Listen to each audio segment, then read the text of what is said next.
नमस्कार, मैं हूं रसिका पांडे और आप देख रहे हैं देश के दिल से। देश का दिल यानी मध्य प्रदेश और मध्य प्रदेश से जुड़ी तमाम बड़ी खबरें इस बुलेटिन में हम आपको बताएंगे। लेकिन आज सबसे पहले बात होगी बजट की, क्योंकि आज मोदी 3.0 का पहला बजट पेश हो चुका है। तो देखिए, बजट तो पेश हो गया है, अब किसको क्या मिला है, अपनी अपनी जरूरतों के हिसाब से आप अपने फायदे और नुकसान का आकलन कर सकते हैं। लेकिन राजनीति का कोई आकलन नहीं होता। राजनीति के दो ही पक्ष होते हैं। एक पक्ष में बोलना है चाहे कुछ भी हो जाए, और इसमें पसंद और नापसंद का कोई ज्यादा महत्व रहता नहीं है। एक तरफ विपक्ष जिसका काम है विरोध करना, इसमें भी वही नियम लागू होते हैं जो पक्ष में बोलने के होते हैं। मतलब विरोध और विरोध। तो बात बजट की हो रही है। अभी तक बड़े बड़े अर्थशास्त्री आकलन कर रहे हैं, अपनी बातें रख रहे हैं, लेकिन विपक्ष कह रहा है कि बजट एकदम बेकार निकला।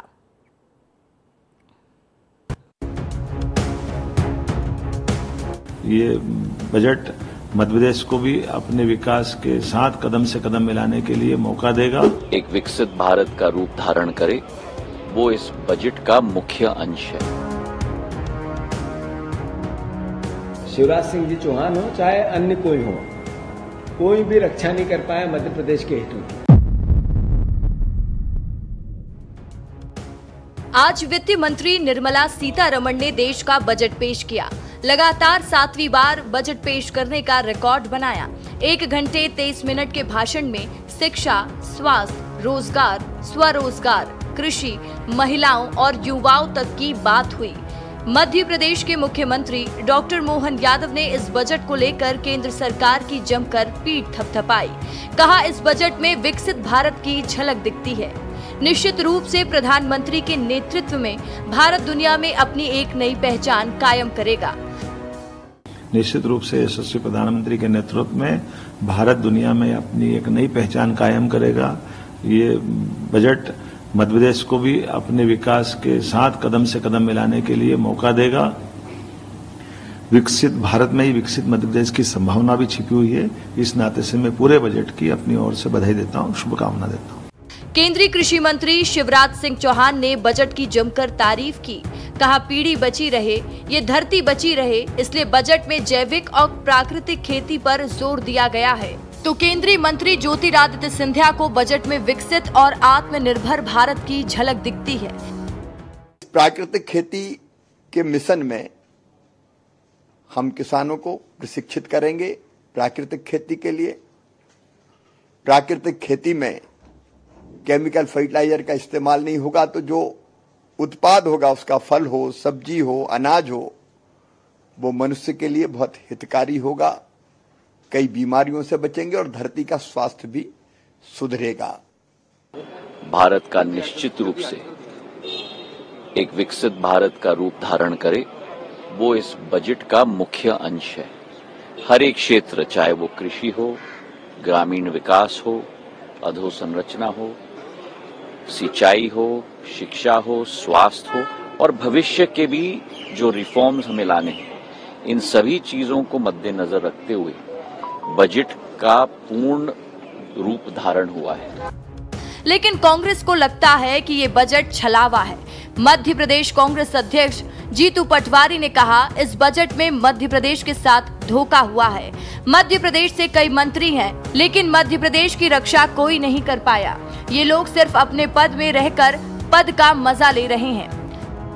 हमारे प्रदेश के मुख्यमंत्री, यहाँ के कृषि मंत्री, यहाँ के और भी मंत्री हैं मंत्रिमंडल में, वो चाहे ज्योतिरादित्य सिंधिया जी हो, चाहे शिवराज सिंह जी चौहान हो, चाहे अन्य कोई हो, कोई भी रक्षा नहीं कर पाया मध्य प्रदेश के हितों की। ये लोगों को सिर्फ अपना पद लेना है और उसको जीना है, एंजॉय करना है। यही नहीं, पूर्व मुख्यमंत्री कमलनाथ ने इसे एक दिशाहीन बजट बताया है। एक्स पर पोस्ट कर लिखा कि केंद्र सरकार का आज बजट पेश हुआ है, जनता को कोई बुनियादी राहत देने के बजाय झुनझुना पकड़ाने वाला दिख रहा है। रोजगार और आयकर छूट के बारे में जो घोषणाएं की गई हैं, वे आंख में धूल झोंकने वाली हैं। इनकम टैक्स स्लैब में जो बदलाव किया गया है, वो नाकाफी है और बढ़ती हुई महंगाई के सामने कुछ भी नहीं है। हालांकि विपक्ष बजट की तारीफ और सत्ता पक्ष बजट को बुरा भला कहे, ये तो होता नहीं है, लेकिन राजनीतिक बयानबाजी में शायद बजट के सही पहलू को लेकर भी ध्यान जरूर बढ़ जाता है।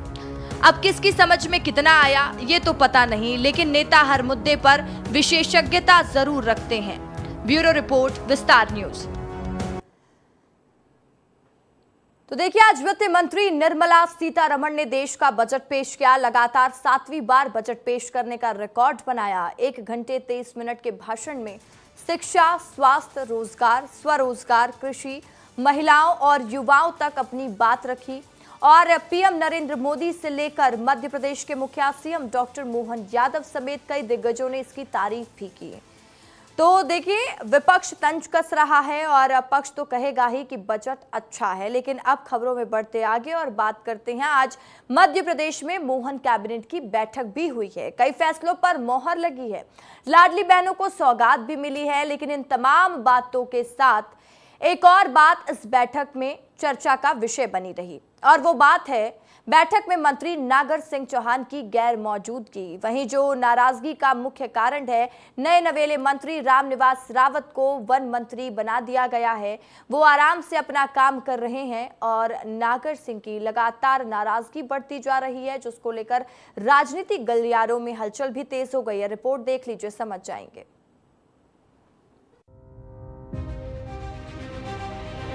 मध्य प्रदेश सरकार के मुखिया सीएम डॉक्टर मोहन यादव की अध्यक्षता में बुधवार को बैठक हुई। बैठक में लाडली बहनों को सौगात मिली, साथ ही कई अहम फैसलों पर मोहर लगी। इस बैठक की चर्चाएं प्रदेश भर में फैसलों को लेकर तो हुई ही, लेकिन एक और बात सियासी खेमे में चर्चाओं का विषय बनी हुई है और वो है मंत्री नागर सिंह चौहान का बैठक में ना शामिल होना, क्योंकि वे दिल्ली में हैं। नागर ने दिल्ली में बीजेपी हाईकमान से मुलाकात की। इसके बाद वीडियो भी जारी किया और कहा, मैं नागर सिंह चौहान, विधायक अलीराजपुर। मैं नागर सिंह चौहान, विधायक अलीराजपुर, मैं पहली बार भारत माता के वीर सपूत चंद्रशेखर आजाद की धरती को नमन करने के लिए नहीं आ पा रहा हूं। मुझे वन मंत्रालय छीनने से नाराज चल रहे नागर सिंह चौहान ने खुद को विधायक बताया है। हालांकि मोहन कैबिनेट की बैठक में नागर सिंह के साथ साथ मंत्री रामनिवास रावत और मंत्री विजय शाह भी नदारद रहे, लेकिन नागर सिंह की गैर मौजूदगी ने हर किसी का ध्यान अपनी ओर खींचा और बैठक के बाद से उनकी नाराजगी की चर्चाओं ने और तूल पकड़ लिया है। नागर सिंह जी से मेरी मुलाकात हुई नहीं, मैं पहले बात करूंगा उनसे, उसके बाद कुछ कह पाऊंगा। आखिर क्या नाराजगी रही है, क्यों आखिर इतना? मैं बात तो करूं। मंत्री नागर सिंह चौहान के पास पहले वन विभाग का जिम्मा था, लेकिन ये प्रभार अब नए नवेले मंत्री रामनिवास रावत को सौंप दिया गया है, जिससे नागर सिंह बेहद ही नाराज चल रहे हैं और उन्होंने बीते दिन सरकार को 2 दिन का समय भी दे दिया था। आगे का जो विषय है मैं अभी भोपाल जाके करूंगा, और उसके बावजूद भी अगर मैं जो चाहता हूँ, मैं 2 दिन बाद इसका पूरा डिसीजन करूँगा। वहीं दूसरी ओर मंत्री रामनिवास रावत हैं, जो कि मंत्री पद का पदभार भी संभाल चुके हैं। पदभार संभालने के बाद उन्होंने पर्यावरण के संरक्षण के लिए एक पेड़ पितरों के नाम अभियान की शुरुआत भी कर दी है, जिसके चलते वन विभाग अब एक पेड़ पितरों के नाम लगाएगा। माननीय हमारे यशस्वी प्रधानमंत्री मोदी जी का कार्यक्रम एक वृक्ष माँ के नाम, इस कार्यक्रम को लगातार बढ़ाने की, बल्कि इसके साथ सीएम साहब से चर्चा करता हूँ, दूसरा वृक्ष पितरों के नाम लगाने के लिए हम पूरे प्रदेश में प्रोत्साहित करेंगे। बहरहाल एक तरफ नागर सिंह चौहान हैं, जिनकी नाराजगी खत्म होने का नाम नहीं ले रही है, वहीं रामनिवास रावत हैं, जो अपने कार्यभार का मोर्चा संभाल चुके हैं। ऐसे में प्रदेश की मोहन सरकार अब नागर सिंह को उनका पद लौटाएगी या कुछ और ही जुगाड़ निकाला जाएगा, लेकिन इन दिनों प्रदेश के राजनीतिक गलियारों में नागर सिंह की नाराजगी पर जरूर हर किसी की नजरें टिकी हुई हैं। ब्यूरो रिपोर्ट, विस्तार न्यूज।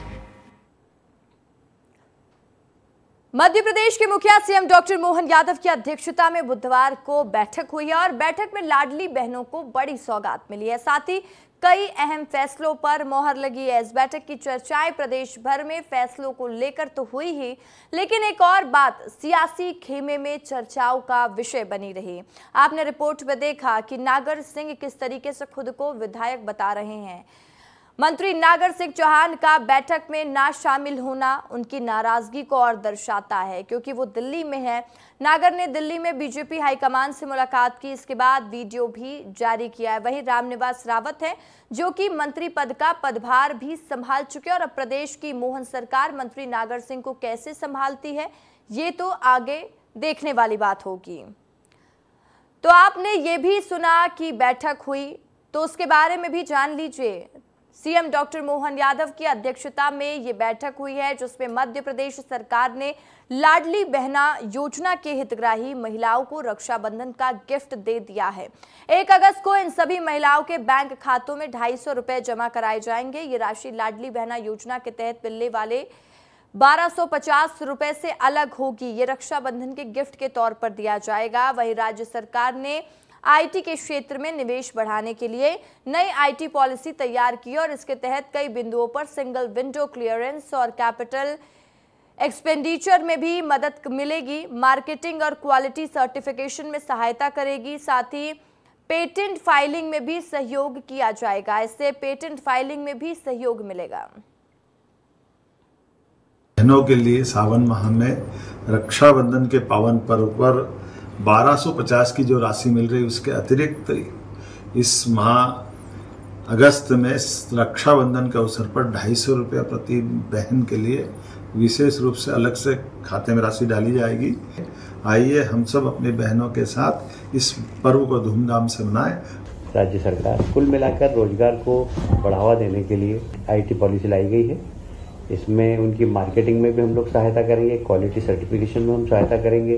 हमने आईटी पॉलिसी ऐसी बनाई कि देश के सभी आईटी पॉलिसी का हमने कंपैरिजन किया और मध्य प्रदेश की कैसे आईटी पॉलिसी अच्छी बने, जिससे हम निवेश को आकर्षित कर सकें और लोगों को रोजगार के नए अवसर दे सकें। नगर निगम शहर की व्यवस्थाओं को दुरुस्त रखने वाला पूरा सिस्टम। हम आज आपको 2 तस्वीरें दिखाना चाहते हैं। हम आपको दिखाएंगे दोनों तस्वीर जो कि थोड़ी अलग है एक दूसरे से। एक तस्वीर में पार्षद और दूसरी तस्वीर में पूरा निगम का अमला।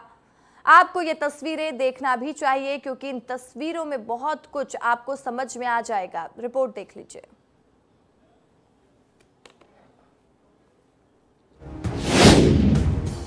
संभल कर चलिए, क्योंकि सावधानी में ही समझदारी है।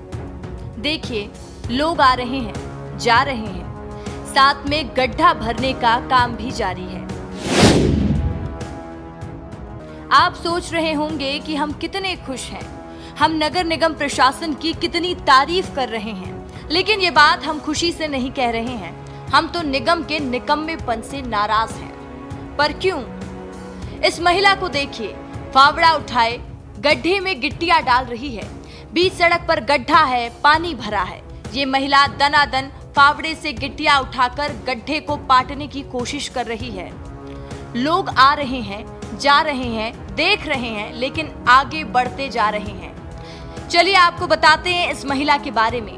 ये तस्वीर बैतूल की है और ये महिला पार्षद नंदिनी तिवारी है। दरअसल लोग गड्ढों और कीचड़ से परेशान थे। गड्ढा भरने के लिए गिट्टी गिराई गई थी, लेकिन इसे फैलाने के लिए जेसीबी नहीं मिल रही थी। फिर नाराज महिला पार्षद ने खुद ही काम करना शुरू कर दिया। उन्होंने हाथ में फावड़ा लेकर अपने पति के साथ कई घंटों तक गड्ढे भरने का काम किया। कीचड़ से सनी सड़कों पर गिट्टी डालती रही। तो एक तस्वीर देवास से आई है, जहां कुछ लोग बाजार में गुलाब का फूल बांट रहे हैं। लेकिन ऐसा कौन सा मौका है? तो मौका है लोगों को बताने का, भैया आपने अवैध कब्जा या अतिक्रमण कर रखा है, रास्ता जाम कर दिया है, लोगों को परेशानी होती है, हटा लो। दरअसल ये तस्वीर देवास से आई है, जहां नगर निगम सभापति और कमिश्नर पार्षदों के साथ एनजी रोड पहुंचे और दुकानदारों को गुलाब के फूल भेंट कर अपना अतिक्रमण हटाने की अपील की। यही नहीं, फूल देकर प्यार से अल्टीमेटम भी दे दिया कि 24 घंटे में अतिक्रमण नहीं हटाया तो हम हटा देंगे। अनुरोध करा है कि आपका जो दुकान का सामान है वो अपने दुकान में ही रख कर बेचें। उनकी जो पब्लिसिटी के बोर्ड जो रोड पर रखे रहते हैं, हमने पहले भी कई बार यहाँ पर आह्वान किया, हमने कार्रवाई भी की है, पर अब की बार हमने आज ये निवेदन करा है। आज से हम ये मुहिम चालू कर रहे हैं नगर निगम की अतिक्रमण को लेकर। निवास के व्यापारियों से और लोगों से निवेदन करना चाहता हूँ कि अतिक्रमण, अस्थायी अतिक्रमण आपका यदि है तो आप पीछे कर लें, क्योंकि हम अब इस मुहिम को छेड़ चुके हैं और यह मुहिम सतत जारी रहेगी। देखिए ये दो तस्वीरें बहुत कुछ बताने को काफी हैं। नाराजगी दोनों जगह है। बस एक पार्षद नगर निगम के ही रवैये से नाराज है तो दूसरी जगह नगर निगम अतिक्रमणकारियों से परेशान है। बैतूल से शंकर राय के साथ देवास से अमित शर्मा, विस्तार न्यूज।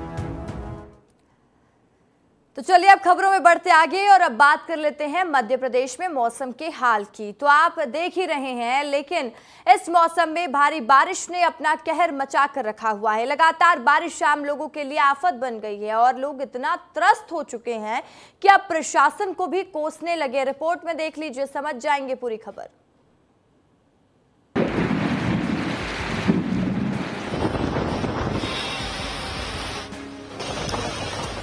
मध्य प्रदेश के 27 जिलों में तेज बारिश का अलर्ट है। मौसम विभाग ने जबलपुर, ग्वालियर समेत 27 जिलों में तेज बारिश का अलर्ट जारी किया है। प्रदेश में अब तक एवरेज 12.9 इंच पानी गिर चुका है। यह सीजन की 35% बारिश है, जो कि अपना कहर लगातार बरसाती जा रही है।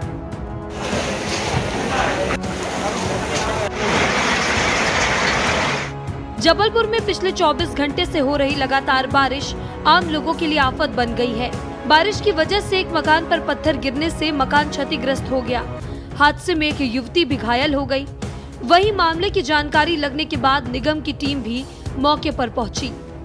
साहू परिवार के में एक चट्टान आके मकान में गिर गया, जिसमें काफ़ी साहू परिवार का नुकसान हो गया। इनका पूरा घर उजड़ गया और बाजू में एक परिवार, उनसे भी क्षतिग्रस्त हुआ। अभी आके पता चला कि यहाँ पे एक बच्ची को भी मलबे में दबने के कारण सर पे लग गया। इसमें हर संभव नगर निगम के द्वारा पूरी मदद की जाएगी। जो भी उनका नुकसान हुआ होगा उसको भरपाई की जाएगी और जो पहाड़ है उसको हम जल्द से जल्द उसको तोड़ने का कष्ट करेंगे। ग्वालियर चंबल अंचल के मुरैना का हाल तो कुछ ऐसा रहा कि लगभग 30 से 45 मिनट की बारिश के बाद हालात ये हो गए कि बाजारों में 2 से 3 फीट पानी भर गया। इसके अलावा सामुदायिक स्वास्थ्य केंद्र के हर वार्ड में डॉक्टरों के चैम्बर में भी 1 से 1.5 फीट पानी भर गया। पुलिस के पुराने क्वार्टर की स्थिति तो ये है कि इनमें 4 से 5 फीट पानी भर गया, जिससे पुलिस कर्मियों के घर का सामान पानी में बहता नजर आया। भारी बारिश का कहर लगातार आमजनों की जिंदगी में आफत बनता जा रहा है, जिसके लिए आमजन प्रशासन को कोस रहे हैं। समस्या ये है कि नगर पालिका क्षेत्र में कंडा रोड है, अस्पताल परिसर है, गांधीनगर है, वहाँ पानी का कोई निकासी नहीं है और नगर पालिका के पूरे कार्रवाई में नाले की सफाई आज कार्य चल रहे हैं, लेकिन जमीनी स्तर पर कोई कार्रवाई नहीं होती है। काफी बार आवेदन दे चुके हैं लेकिन कोई सुनवाई नहीं होती है। सिवनी का आलम कुछ ऐसा रहा कि भारी बारिश से नदी नाले उफान पर है।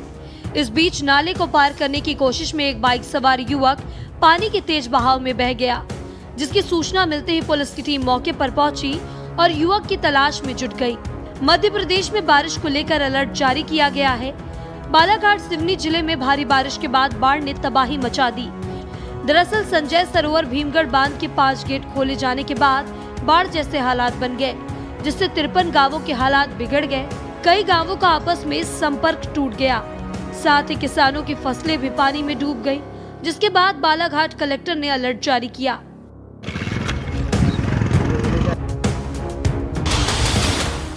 दमोह में बीती रात से हो रही मूसलाधार बारिश की वजह से जिले के मैदानी इलाकों से लेकर सड़कें, स्कूल, कॉलेज और कई सरकारी दफ्तर भी जलमग्न हो गए।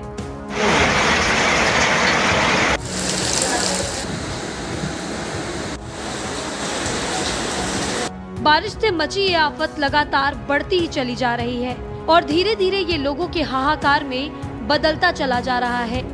ब्यूरो रिपोर्ट, विस्तार न्यूज।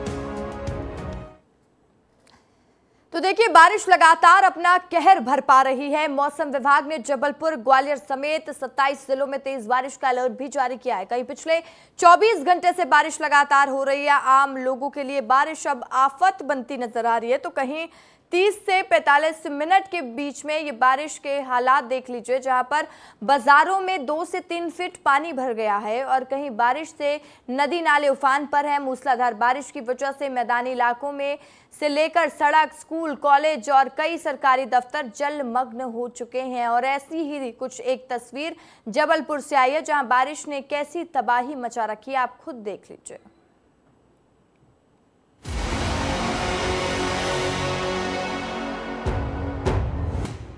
जबलपुर में लंबे समय के बाद बारिश हुई, लेकिन ऐसी हुई कि पूरा जनजीवन अस्त व्यस्त कर दिया। इस समय मैं नर्मदा तट गौरी घाट में मौजूद हूँ और यहाँ की तस्वीरें ही साफ गवाही दे रही होंगी कि किस कदर बारिश ने अपना कहर बरपाया है। पिछले 24 घंटों से लगातार ये समस्या आ रही होगी, किस तरह की स्थिति बन चुकी है यहाँ पे? यहाँ पर हर व्यापारियों का कम से कम 2 से 3 लाख रुपए का पर व्यापारी का नुकसान हुआ है। लोग सुबह सुबह सोते हुए मतलब अपने घरों से भी नहीं आ पाए और हमारे पूरी दुकानें, प्रतिष्ठान डूब चुके थे। जबलपुर में इतना जलस्तर तब होता है जब बरगी बांध, जो यहाँ से तकरीबन 40 किलोमीटर दूर है, वहाँ के गेट खोले जाते हैं और उसके बाद गेट खोलने के 24 घंटे पहले ही तमाम इन तटों के लोगों को अलर्ट कर दिया जाता है और ये समय से पहले अपनी दुकानें खाली कर लेते हैं। लेकिन इस बार मौका भी नहीं मिला। बिल्कुल मौका नहीं मिल पाया। जो गौर और टैमर नदी का जल इतना तेजी से बढ़ा है कि 91 की जो बाढ़ थी उसमें तो हम लोग को थोड़ा सा संभलने का मौका मिल गया था। इस बार ऐसा हुआ कि हम लोग सोते रह गए। गेट खोलने आए तो दुकानें डूबी पाएंगी। हम लोगों को प्रशासन से बहुत उम्मीदें हैं कि हम लोगों को कुछ ना कुछ राहत दी जाए, क्योंकि बहुत ज़्यादा नुकसान हुआ है, लोगों को कुछ कंपनसेशन दिया जाए। निश्चित तौर पर ये हम कह सकते हैं ये बाढ़ और बारिश का कहर है और अगर अभी भी ये स्थिति बनी रहती है, जिस तरीके से जबलपुर में अलर्ट जारी है कि लगातार बारिश होगी, तो ये तो अभी बरगी बांध के गेट खुले नहीं हैं। अगर वो खुल जाएंगे तो ये हालात बद से बदतर हो जाएंगे और तस्वीर और भी ज़्यादा भयावह मिलेगी। कैमरामैन नवीन के साथ दुर्गेश कुमार, विस्तार न्यूज़। और इसी के साथ फिलहाल इस बुलेटिन में इतना ही। मुझे दीजिए इजाजत।